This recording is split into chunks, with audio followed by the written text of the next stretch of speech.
Quand le président chinois Xi Jinping a lancé en 2013 l'ambitieuse initiative Ceinture et Route, l'objectif était de favoriser la connexion entre les continents Asie, Europe, Afrique.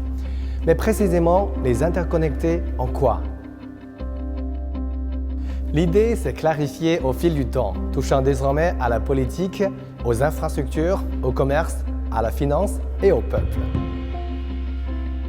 6 ans plus tard, qu'en est-il de cette interconnexion? Intéressons-nous sans plus attendre au volet politique.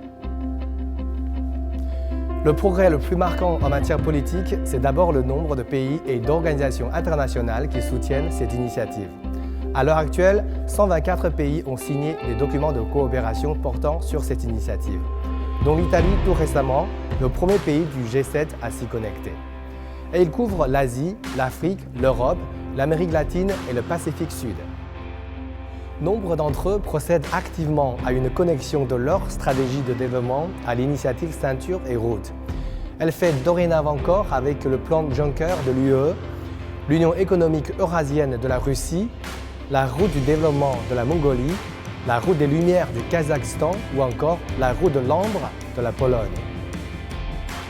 Les organisations internationales ne restent pas non plus les bras croisés. Le programme des Nations Unies pour le développement, l'Organisation mondiale de la santé par exemple, ont entendu œuvrer avec la Chine à ce projet qui ne cesse de gagner en reconnaissance. Les Nations Unies, le G20, la PEC, l'Organisation de coopération de Shanghai ont intégré à leurs documents des concepts centraux de cette initiative grandiose. La confiance et l'intérêt que la communauté internationale porte à cette initiative Ceinture et Route ont fini par donner naissance au Forum Ceinture et Route sur la coopération internationale en 2017, qui a réuni 29 chefs d'État et de gouvernement et plus de 1200 invités dans la capitale chinoise.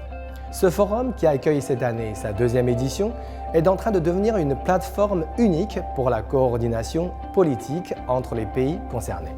Du scepticisme et des craintes jusqu'à l'intérêt et à la participation active, l'attitude du monde envers l'initiative Ceinture et Route ne cesse de positiver. On y voit désormais la bienveillance de la Chine et des opportunités pour tout le monde.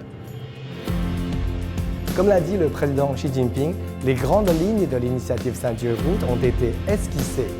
Il nous reste à travailler sur les détails en nous concentrant sur les priorités afin d'en dresser une peinture de facture exquise.